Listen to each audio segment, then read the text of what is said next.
Good morning, everyone. Welcome. This is Angela Coulter and Sarah Sieg Avignoni. bringing you this week's Ascended World to talk about this week, what the heck is all this anxiety about that's going on? Right. Good morning, Nicole. Yeah, so good. I did see a comment and so did you. So that means it's working better this week. Yeah, what the heck is all this anxiety about? And I've had that question and discussion. I can't tell you how many times in the past week, and you as well, with individuals, with groups of people. And it's this thing where we are, good morning, Gloria. It's this thing where we're going back and forth and how we sort of ended up agreeing. It sort of felt like, I think in a group call last Tuesday night that was only Tuesday, that was not even a week ago, was similar to like, there's something under our skins, like there's just something there and we can ignore it most of the time, or we like look past it because it's uncomfortable.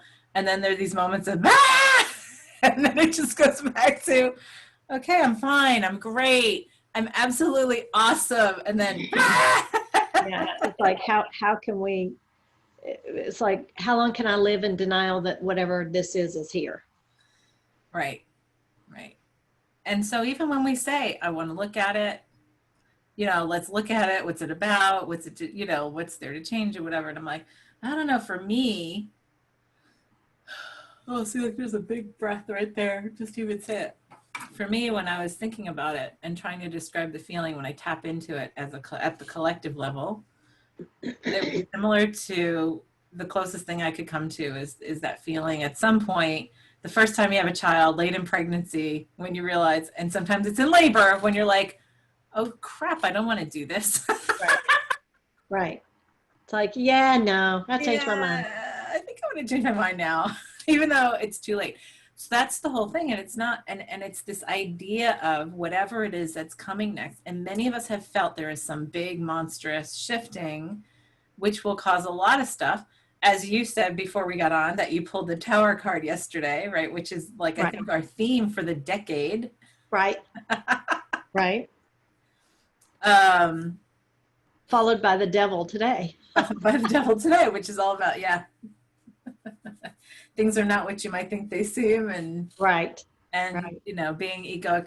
And funny enough, good morning, Yasmin. And funny enough, that also ties into the dream that I had this morning that I texted you about. Right. So I had this dream.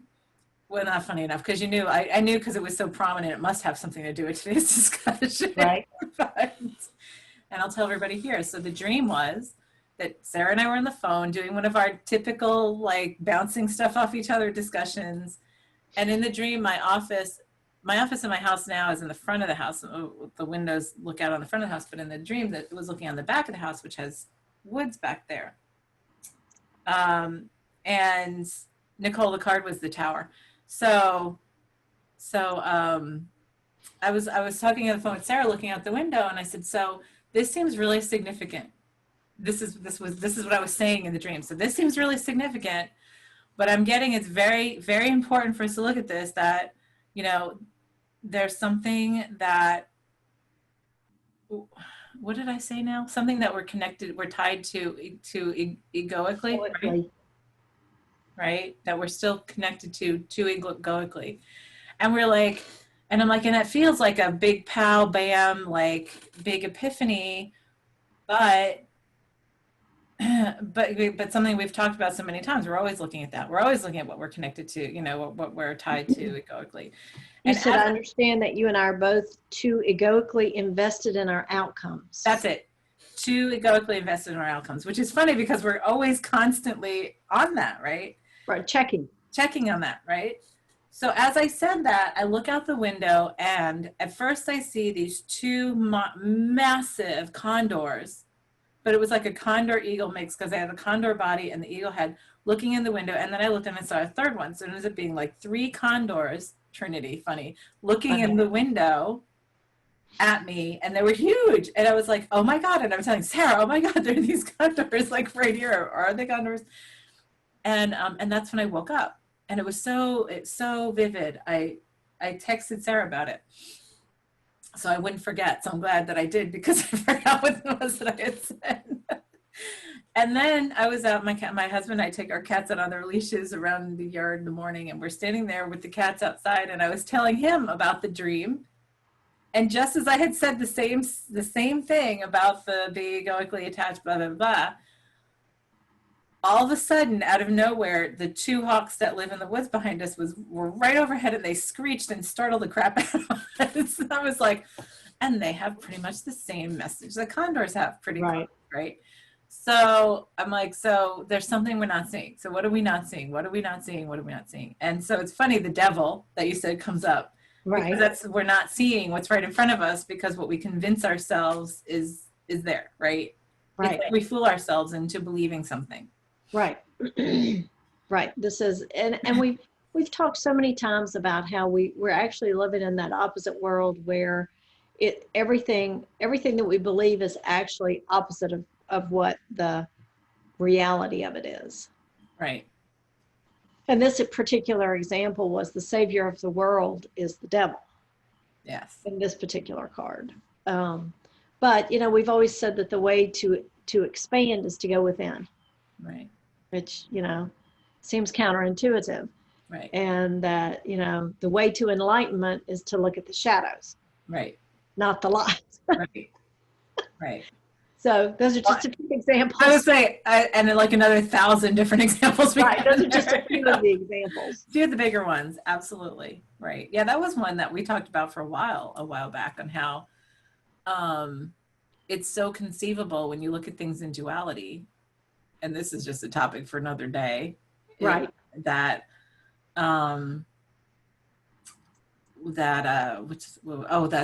Satan, or whatever they call, you know, the devil in the Bible, is actually the God of the Bible. Right. Right.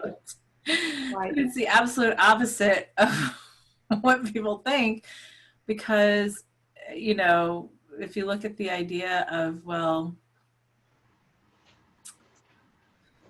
you know, if it could be that this whole creation was created to, well, it was, we created it to experience separation and exclusion and duality, and create that darkness, and all the whole exploration of the ego and identity and separation. Right. Well, and that's really what the whole realm of what people call the devil is. Right.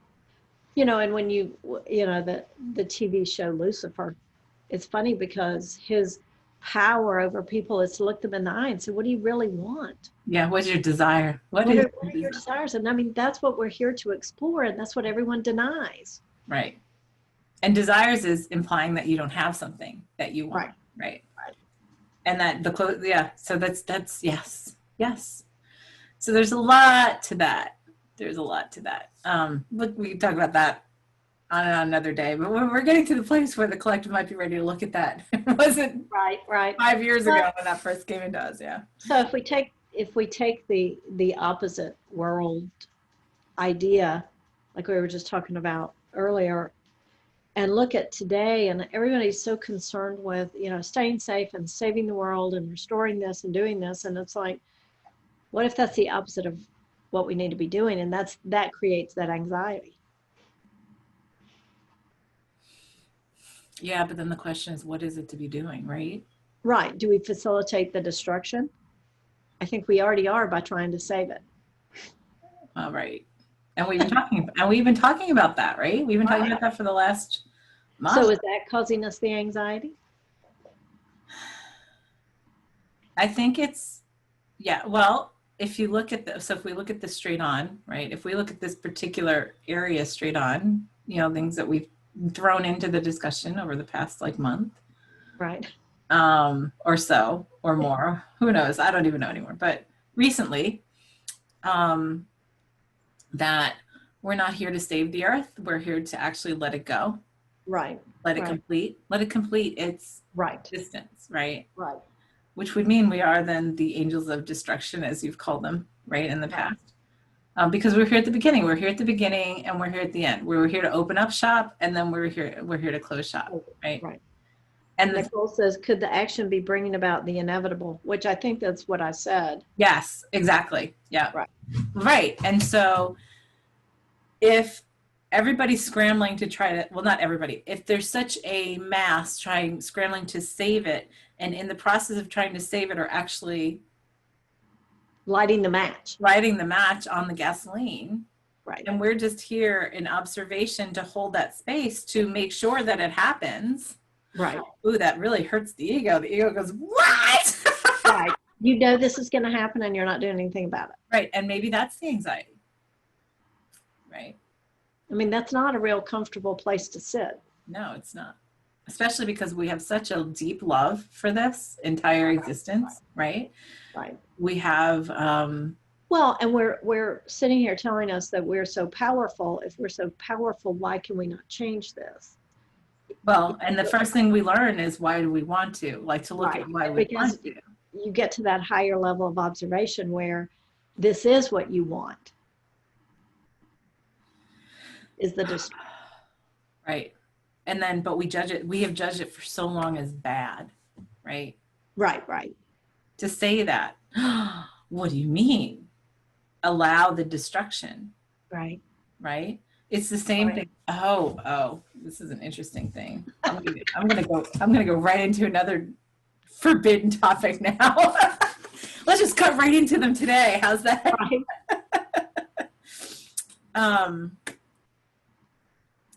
So let's look at a very micro scale, which we don't think is micro, but it is.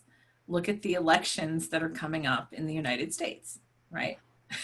See, I saw that judgment. I saw that rolling of your eyes. I had to take a deep breath. It's like I try not to think about it. But here's the thing. The reality is this. When we stop the patterns and habits of what we have been doing continuously for decades now, right? Right. In general, and we look at the options that are being put on the table that we have manipulated to create. We have, all of us. Right. We are not giving ourselves choices that would really improve any situation. I agree. Right. So a really good question that came from a soul sister of ours last week, which stuck with me, and then I ended up having this conversation with no less than like 4 or 5 people before the end of the week, 4 or 5 others, is, so if at some point we're supposed to take our hands off the wheel and say, I'm not playing in this playground anymore. Right. Then why even vote? Are we even supposed to vote? Are we even supposed to be a part of that as we allow it to burn? As we throw the match on and allow it to burn. Right. Which, many will vehemently argue, and usually I'm one that will vehemently argue for this, and I always have, but it really took me aback. That question made me step back and look at it in a completely different perspective, because I was like, you're right. Because the game right now is, vote to get this person out. Don't vote for who you want to vote. Right. That doesn't make any sense, right? Well, and you look at the snapshot of what you have to choose from, and it's like, what segment on the surface do they represent? And I don't believe it's the majority. Mm-mm. I mean, even from just a demographics look at them, old white men. Uh-huh. That's a minority. Yep. A huge minority. But they're the ones that are still in power, holding on, won't let go, won't retire, all that kind of stuff. But anyway, so yes, exactly, Nicole. So what's the most peaceful, loving thing to do instead? Because that's the whole thing. The first step is getting away from the ego saying, if I don't, others will judge me. If I don't vote, if I don't take a part in this, if I'm, I actually had a client say to me, because they brought it up in a session last week, they said, well, and I just said, honestly, I don't like either choice. I don't like any of the choices. I feel not like any of the choices are going to change the outcome of the lessons. I think the lessons are all going to be the same. Right. Regardless of who gets put in there. And I said that at the national level as well as the state level, because we have the governorship up to too. And I was like, so then the response is, well, then you don't have a right to bitch. And I'm like, but that's not my reality anymore. I just don't bitch because I see the purpose in all of it. Right. You know, I didn't vote for who's in office. I don't particularly agree with it, but I see what the purpose of that individual has served us I collectively. agree. I agree. It's And not the it's not the choice I would have made to come about, to have things come about as they've come about, but it was the path we chose. yes, And I mean, what better way to say education needs totally revamping than to just trash it? which we knew that for We years. did. It's Same been with, so broken to have the right, same educational system in place that's been there for over a century. right, And right, it's like, and the people have changed energetically and whatever, and it's been broken. We've been talking about it. It's like, okay, so break it so that we change it and recreate it in a way that does serve us versus just keep on putting these band-aids on and saying, oh, right, that's too much work. I'm going to look the other way. Because when the tower comes in and crumbles everything, you right, have no choice but to build up from the ground up, right? So if right, we allow it to crumble versus trying to save it, right.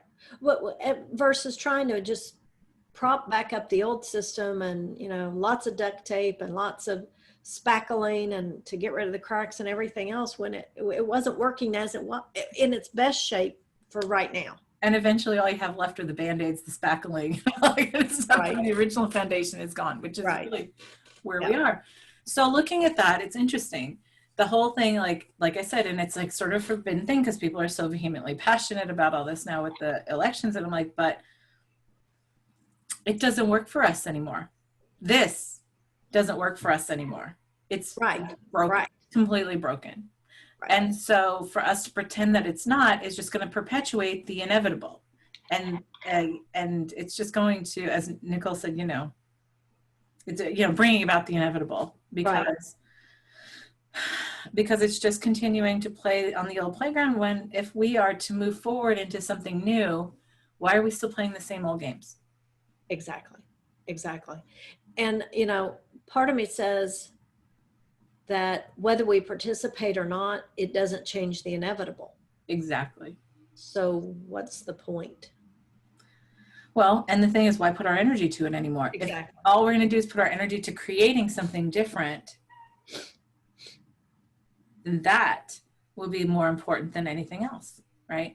So again, this is Because many, when this fails, what you have left is what you've invested in. right? And if you've been busy trying to save the failing, where are you? Nicole says, aren't you curious about what's on the other side of the crumble? Of course we are. I think that's part of the anxiety. But the anxiety is we do know at some level what's on the other side of the crumble. And the thing is, not that we don't want to be on the other side of the crumble, but it's the crumbling part that causes us the anxiety because it's the judgment and the egoic investment we have in what's crumbling. Right. Right. Which is what I've always said about death is I'm not afraid of death. I'm afraid of the process of dying, which is the same as the process of crumbling. Right. It's the same thing because I know what's on the other side of death is better than this. Right. So it's the same process, just in our what our visuals are showing us. Right. Which actually death is too, when you think about it. Right. Interesting. I know. Well, that just is just, I can just feel all this churning going on. It's like it's like overcoming the collective fear of death because that's where we are. Right. Right. And so everything, it's like asking ourselves, it's like time for us to ask ourselves for everything that we do, every single thing that we do, is it aligned with being that, holding that space, being that whole divine being in that place of fulfillment and wholeness, regardless of what it looks like? Is it truly employing the being and doing from a new place of creation versus the other stuff destructing? Or am I perpetuating what is to inevitably crash anyway? Am I perpetuating like holding up what's, like at some point Okay, so one of my favorite books. I agree with Nicole here. Does Does entertaining entertaining fear of death keep you from enjoying the life you could live? always we spend so much, Absolutely. people spend, and we talked about that earlier on in this whole pandemic thing where people, I'm like, stop putting all this energy to fear and avoidance, and go by your guidance and presence of what there is to do here from love, right? But anyway, the thing that I want to talk about is so one of my favorite books ever that I've talked about repeatedly over the years is Atlas Shrugged, which is such a weird, people always look at me weird when I say it's one of my favorite books ever, because it's a very capitalist Right. book, right? And Ayn Rand was very, into her whole objectivism thing, whatever. So I'm like, okay, so take out the idea of like, the worshiping of the dollar or whatever, right? Take Well, out that's the where we idea, are. well, that's where we are. Well, but that's I'm just saying, because the reason people discount Atlas Shrugged and Ayn Rand stuff is because, it talks about like, it sort of takes this twist when I'm going, but the whole idea is beyond that. The whole idea is that the people who really stand in their truth of who they are and what they are here to express divinely, right? Right. Are the ones who should make the most money or make the biggest difference or whatever. And that's really what she attributed all that to. Right. But the key is to be allowed to and respected to be that divine truth in authenticity without others being jealous and trying to take it down and limiting it because it's not the status quo.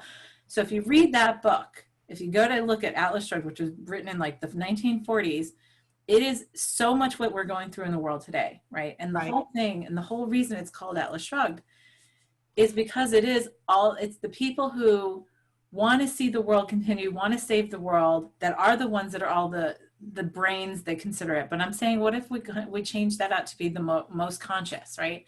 The ones who see the most, who say, okay, well, we want to save this, we want to save this, we want to save this, until at some point the world becomes too heavy to carry on your shoulders, and you shrug and say, you know what?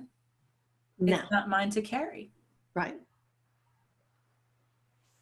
And that's really what happens in the book. It's like those masterminds or the really big minds and whatever that have been getting suppressed because they don't want to accept the status quo. They leave and form their own community and just start fresh. They start fresh. They just leave completely society, right? That's and awesome. So right. And so that's the funny thing. That is what I love about the story more than anything else. And I think I cried the first time I finished that story, because I was just like, oh my God, I totally feel this. I totally feel this. And that was the first time I read it was, I don't know, 30 years ago now, more than that. So there's so much judgment around the book because it's like, oh, it's about this, it's about this. It's like no, but look at the feel. It's sort of like when we talk about the movie Lucy, right? Right. And they talk about the percentage, using the percentage of your brain. And I always tell people, Right. take out the percentage of your brain and take a percentage of your consciousness, right? Right. Utilizing what percentage of your consciousness. Right. So that's what it feels like we're at. The choice is, do we carry the world on our shoulders as we have been doing more and more so over the eons? Or do we finally say, we're done with this, this is complete, and we can throw it away? We can let it, not throw it away. We can let it complete itself.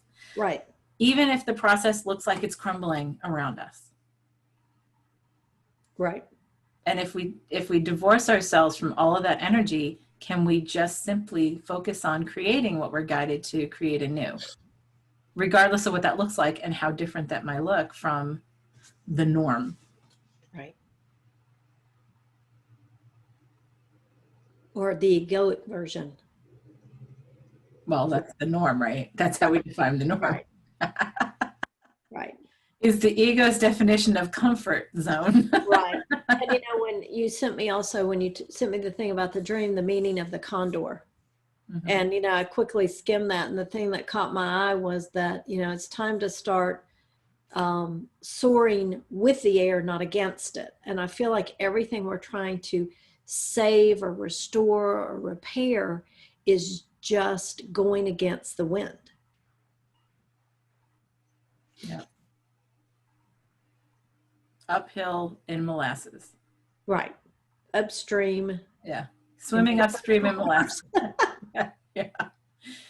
Yeah. And that it does a lot of stuff we look at, like, and maybe that's our indicator. Maybe that's our message. When we look at something ourselves, right? If Right. we start feeling, because for me, it's like this pressure in my chest, right? Right. Right. And that's my physical, like, my physical reaction to it. For me to look at, it's my physical trigger is when I look at something and I feel like it's that pressure. And to me, it's the pressure of that swimming upstream in molasses kind of thing. Maybe it's just a time to look at it and say, well, then maybe I don't need to swim upstream. Maybe I just need to go my own way and turn around and go with the flow. Right. Right. Which, as we were talking about earlier with the election, it's like, it's going to be what it's going to be. And I have felt. And I think both candidates are the path to that destruction. Oh, absolutely. So it doesn't matter who gets in anyway, right? And even the other two that are there, I just don't even think that nobody even sees who they are. And not even, I was like, well, they didn't do anything for me either, the other two options. Right, right. So, in the way, and so I was looking at it, and the thing is, I've always joked about this, and this as I'm finally looking at it, is over the years, I have always voted what I felt would be an answer to change the tide so we can step beyond where we're limited collectively, right? Over the years, I mean, ever since I've been able to vote. Right. And I think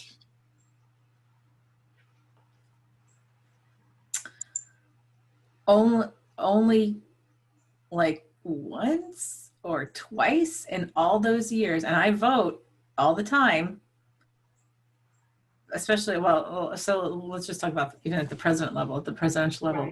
Right. Typically, let's say on a vast majority of the people I vote for never make it into office because it's usually, it's like the independent, it's like the, person that thinks differently from the rest. Right. And so it's interesting because, and that's sort of how I feel. Like, I'm like, I've even said, why do I even bother voting? Because who I vote for never makes it in anyway. So I've always felt it's sort of like a useless thing, effort on my part. So, and maybe that's really the truth. And maybe it's like, why bother voting if it's not going to change anything, because what we're doing is no different than what we've always done. Right. And in all honesty, whoever gets elected of those two, or actually of the four, it's not going to unite the country. Nope. It will further divide the country. No, because there's not just those, it's not just that position. It's all of what's in Congress, what's in the governorships, what's in the state levels. It's all throughout the entire system is collapsing because it doesn't serve the community. It does not serve the constituents, regardless of what they say. Right. And we're not giving ourselves any space to step back and look at it to say, how can we do this differently that does serve us? So Nicole says, what is something we can do instead of what we've always done? Well, that's what we're to ask guidance to do. Okay, so if I'm not going to do this way, then what is there for me to do? What is there for me to be? Not should, because should is ego-based. Always ask, what is there for me to do and what is there for me to be? That would be the clearest in alignment with my highest purpose, or not highest purpose, just with my purpose. Right. Aligning fully with my purpose as being embodied here. Right. And if you're guided to vote, then be guided to vote. Oh, absolutely. And, but the thing is, if you get the guidance to not vote, don't say, oh my God, I can't not vote because blah, blah, blah, blah. And everybody would think, I'm terrible and whatever, Right.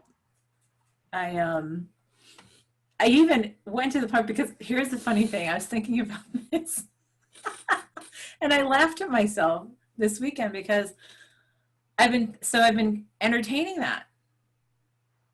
I've been totally entertaining that. And then like, I don't know, last night on TV or the night, I think it was last night, I kept on seeing this commercial for, you know, they need more people to manage polls and stuff like that. And then there was like this compulsion I had to, oh, I should sign up to do that. And then I'm like, because you feel guilty that you're considering not doing it at all. Right. I'm like, oh, I caught myself right there. Right. I mean, I literally had the website up to submit the application, and I'm like, what are you doing? Because why would, it's like what we're talking about. Why would we, what was the other topic that recently came up that we were saying the same thing? Why would we do this if it perpetuates what doesn't serve us? Right? Right. I can't remember, but it seems like that has been, it's like after we boil things down, it's like, oh, well, none of this serves us. I can't come up with a specific. There was something, it's just, I can, it's just like right back there. That was a major topic that we've talked about that we were like, well, why if? Well, and I mean, you know, if you think of something else that's front and center in everybody's mind is the virus. It's like mask, no mask. And the bottom line is any energy put towards that doesn't serve us, whether it's vaccine, no vaccine, whether it's, you know, herd immunity or isolation, whether it's mask, none of that serves us. Well, anything that we put should in front of doesn't serve us because Right. it's all ego based. Right. All ego based. Anytime we say should, have to, must, can't, shouldn't, all that kind of stuff. Right. So, you know, but I think we're blind to it because we have some things that are so embedded, right? Like your right to vote. Look, you have the right to vote. Why would you not vote? And how can you complain about a system that's broken when you won't even participate in it to make it change, to make it fixed? Except there's no options that I have. Right. No options that I have to vote. So it's like, you know, people say, well, oh, we'll vote against this. And I'm like, I'm not going to vote against something. Okay, here's the thing. Let's make it really menial and really basic, right? I have 2 outfits that I'm considering wearing today, right? Right. And then I'm like, oh, well, every time I wear, you're like, oh, every time I wear this, I don't know, something's connected to this particular shirt or whatever. So am I going to wear this other just to not wear this other shirt? Like, do I wear one shirt just to not wear another one? Like, or do I wear this outfit that exposes this half of my body, or do I wear this outfit that exposes this half of my body? Right. Neither one work. Neither one work. Neither one are complete. Right. So it's like, why are we're putting this energy to stuff that, and it's so in our faces right now collectively, right? Right. Like it is a circus in all the media that's out there. And I'm not even just talking the political campaign. I am talking everything is a media circus. It is. Really is. It is like manipulative. You know, people have been worried about conspiracy theories, which is not conspiracy theory. It is actual like Shit that's happening. It's what's happening. It's population control. It's and it's mind control. And people like will say, oh no, that's not true. That's just conspiracy. I worked in marketing and corporate marketing for 17 years. Do you know what corporate marketing is? It's consumer psychology. How do I get somebody to do what I want them to do? Right. That's all they do. That's what marketing does. People think, oh, it's just sales. It's schmaltzy. It's whatever. It makes you remember that product or service so that you buy it because that is the psychological twist to make. And it's gotten even worse now because when you look at all the medications that are advertised, they go through the language you need to feed a physician to get him to write you a prescription for that drug. Right. There's no reality about it. It's like, you say this, they have to give you this. Yeah. And we're like I think New Zealand, I think there's only one other country in the world that allows advertising directly to consumers from pharmaceuticals anyway. Right. I thought we were the only one, but I think New Zealand allows it too. Anyway, it doesn't matter. So here's the other thing.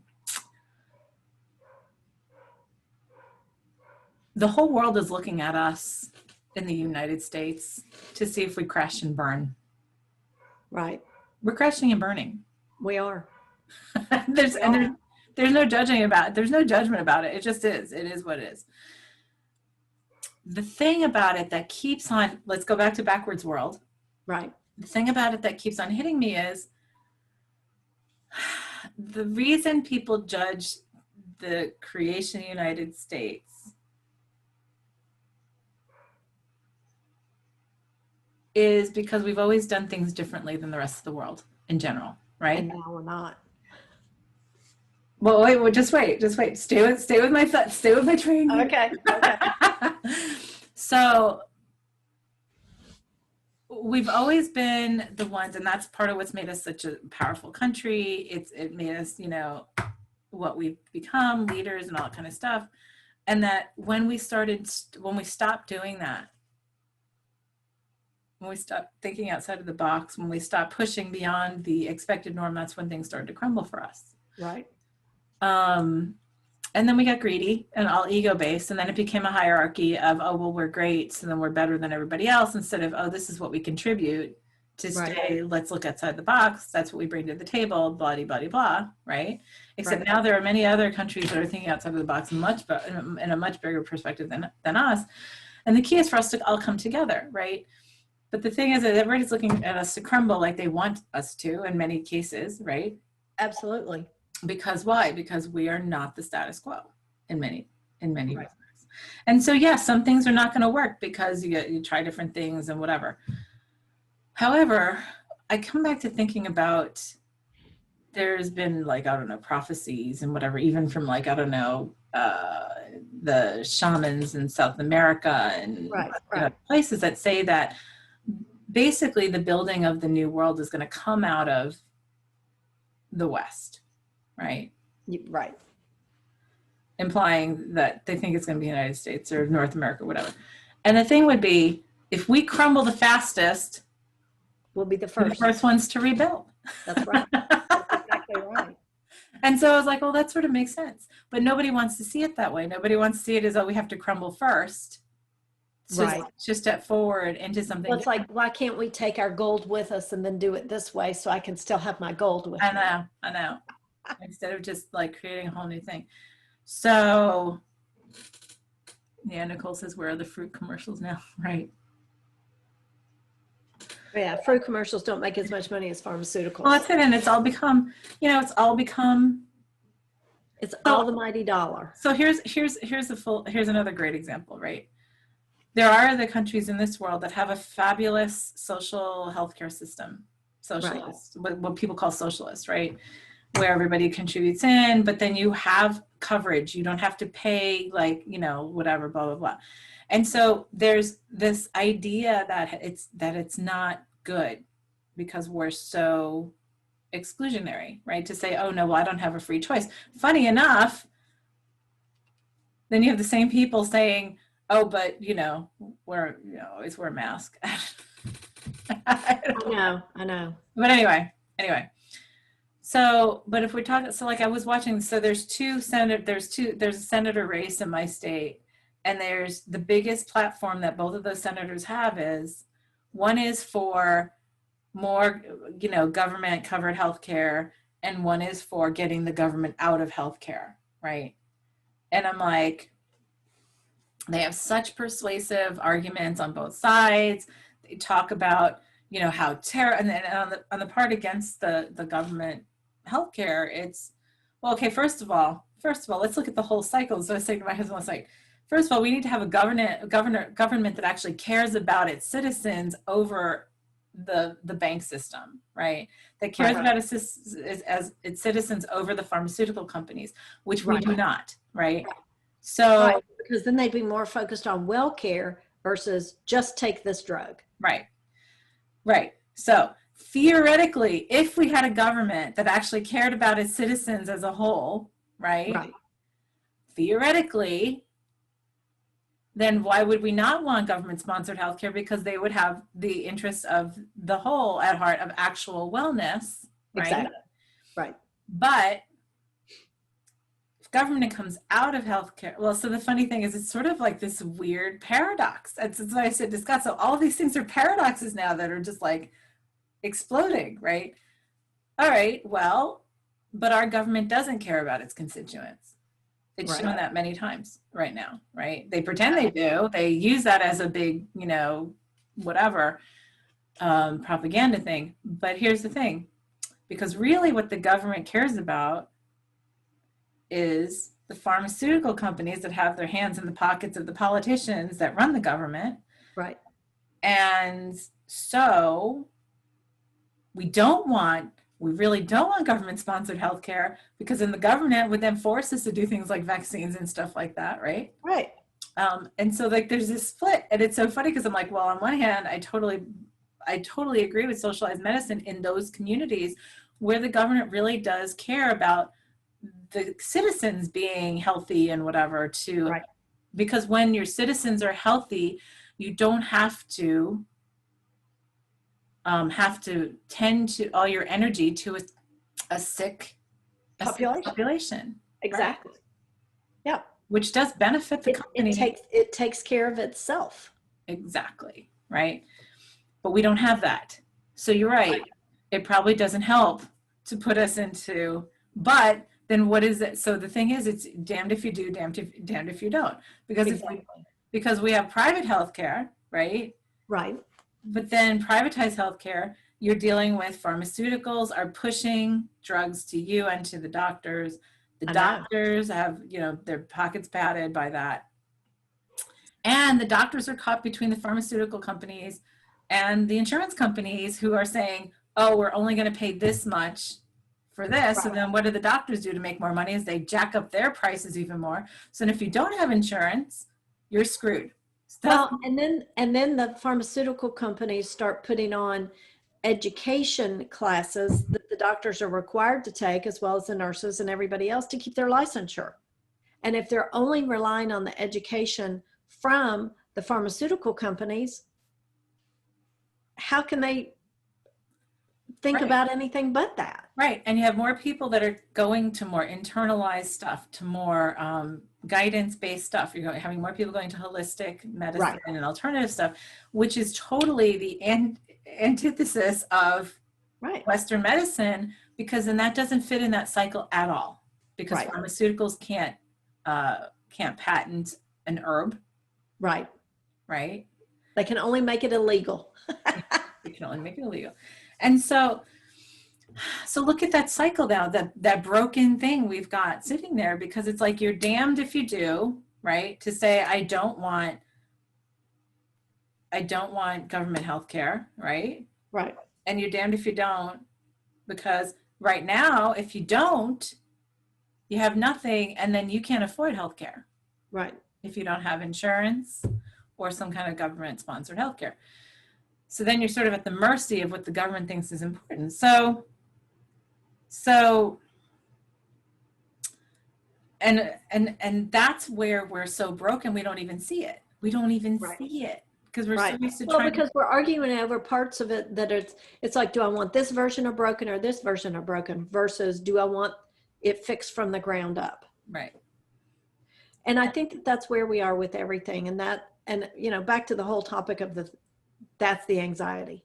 Well, it is. Well, that's what I'm saying. That's the point, is we have so many topics that we could talk about where this circle just goes around and around and around and doesn't solve anything.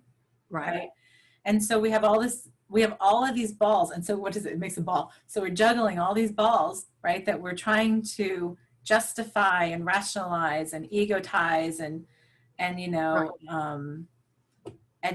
really push on, and then we convince ourselves, and then we convince other people, so that we convince ourselves, and we're so stuck in this externalization and egotism of valuing ourselves based on what other people think of us, what other people say, and all that kind of stuff. Ooh, look at all this energy just talking about it. I can just feel that. Blah, blah, blah, blah. I know, it's exhausting. It's just trying to keep track. Yeah. Well, and I think that Nicole said, so what do we do? What do we do? What do we do? It's what do we be? What do we be? What do we be? Right. And it's not the same for every person. No, but part of it is stepping away and Right. not playing the game anymore. Oh, well, that's the first step. Yes. It's stepping back and saying, so where am I buying into this? Right. That's really not the case. Right. And that goes back to one of my favorite quotes is you're making what you're doing unconsciously conscious. Yeah. So then you're able to do something about it. Right. Right. And the thing about the anxiety comes from ego. And the anxiety, ego always thinks if I don't know this and I can't control it, it's scary and it's bad. Right. Right. And so, yes, we know there's stuff there's going to be a whole bunch of crumbling. There is a whole bunch of crumbling going on. And more than we probably are even aware of. yes. And so, we've talked about letting go of comfort zones. Well, this is like the big one. Yeah, it's not just a comfort zone, it's the comfort zone. So the thing for us to do is what? Meditate, go within. Well, how many times have we said this? Not once or twice. Right. Right. And we've had the opportunity with this whole, shelter in place, house arrest thing is to know yourself, go within, Right. See who you really are. Exactly. And now I guess the test is who did the work. Right. Right. And Who even those of us who have been on top of it or whatever, we're still getting hit with the anxiety off and on. Right. But the key is when you get to that place of trusting your own guidance and trusting that you can see, that you can allow yourself to shift it, that all that kind of stuff can happen, and that you take full responsibility for your own reality. Right. That's when you get to a place of being able to manage the anxiety, because it's still going to come up. We're still processing and flushing through these things that we have so deeply embedded. Right. And the thing to do is to be different in terms of stepping back and being like, okay, so what is your tell? Like, what is your physical tell when you get something that just doesn't align with you, right? Like I said, I get that pressure in my chest. Yeah. Mine's solar plexus. Yeah.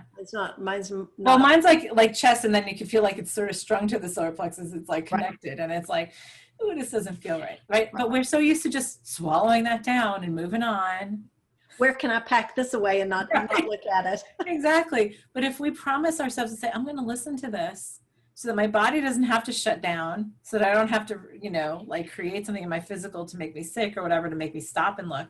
But I'm going to trust that the message I'm giving myself is, oh, this is someplace I need to look differently, or I have to look at and step back and say, what is it for me to shift here so that this does what is it I believe around this that's causing this anxiety that I can shift? Right. To a place of that alignment and ease and presence. Right. So let's see, we had a couple of things here. I appreciate the perspective. Has anyone learned that they can be at peace with so much less than was considered normal? Yeah, totally. Right. I mean, again, I don't even like putting considered normal on any statement anymore, because normal is an ego word anyway, because saying something is normal means that there's something that's not normal, which means that there's exclusion and duality in it. Right. And there's expectations with it. Yeah. So the normal is there ain't no normal. Right. Rules are, there ain't no rules. So for us this week is, I feel like allowing ourselves the conscious capacity to feel and recognize where those things are that are so embedded into our habits that they don't align with who we are in our wholeness, that we can acknowledge them in an easy, gentle way and step back and be like, okay, I'm going to commit myself to taking that breath, to being able to see it and say, what is there for me to be and to do here that is maybe different than how I've always done it or been. Right. Yeah, allowing that awareness. Yeah. So allowing that awareness and acceptance. So there's no judgment of it, right? Because judgment comes from the ego. The acceptance is seeing the whole picture, trusting the whole picture, knowing it's all perfect, right? And that's really, really challenging right now in the midst of all I this. know. I mean, I'm constantly observing myself in judgment, and it's even the smallest things that come up every day. Um, and so, and I know I'm on top of it more than, you know, a lot are. So it's like, well, and it's like we have so much of it embedded in just how we think and act and talk and stuff. So being conscious of it and observant to it is the first step in acceptance, and to step back and say, okay, so what is there for me to be, and what is there for me to do differently, and to keep ourselves open to allow that, because we're turning up the craziness Oh, I know. in the next period of something. Right. Yep. Yep. In the next period, we are turning up the craziness. You think this is crazy, it's gonna, my understanding, our understanding is that it's gonna, and many that I know, the understanding is that we're turning it up like 25,000 notches in the short term, so that we can help it crumble faster. Yep. So the way for us to save everything is to not save it and to simply move forward. Right. At some point, you got to let go. And it's all that moving forward without context. Without context, right? And letting go of all the context that was behind you. That you're holding on to as normal. So all that, Yeah. let's Yeah. free ourselves from all that and allow that observance, allow that peace and presence, and the trust in your guidance that it's going to go against the norm. It's going to go against everything you've known in many cases. Right. Or it's just going to help you see it from a different perspective, so that you can understand, and you know, like you can see how it's being manipulated through egoic intentions. Right. Yeah, that feels really good. That does. Does. All right, so let's go do that, shall we? Do it.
Right.